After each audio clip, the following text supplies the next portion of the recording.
Samantala, dismayado si DPWH Secretary Vince Dizon sa inabutang kalunos-lunos na kalagayan ng mga bahay sa lubog sa baha sa Kalumpit, Bulacan.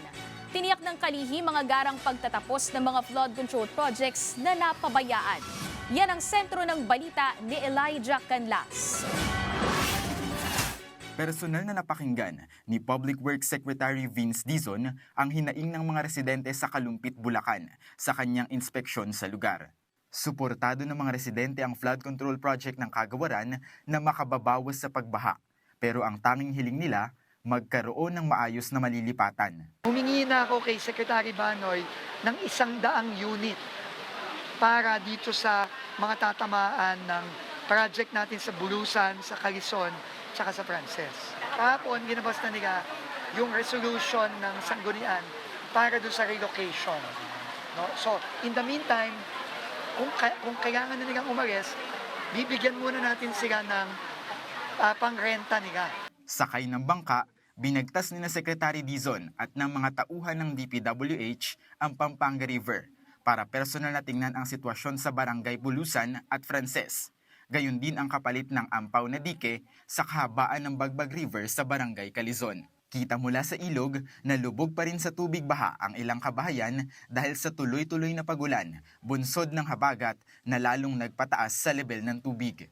Ikinadismaya ng kalihim ang kanyang naabutan na aniyay epekto ng mga natenggang proyekto na iniwan ng mga dating namumuno sa kagawaran. Hindi ko maisip paano nila nasikmura yun.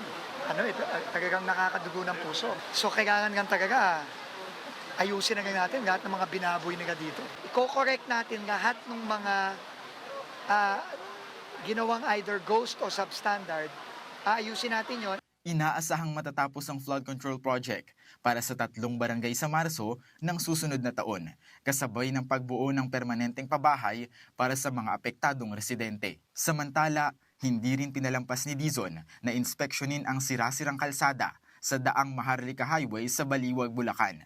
Nadiskubre ng kalihim na hinayaang sira ang kalsada dito habang may ibang proyektong pinopondohan kahit na wala namang sira ang daan. So, minodify natin yung proyekto para yung pera gagamitin dun sa sira, hindi gagamitin dun sa ayos.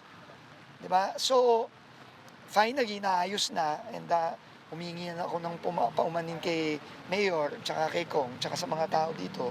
Yun ang naging saninong dili nito. So, pero finally, gagawin na natin ito ng tama.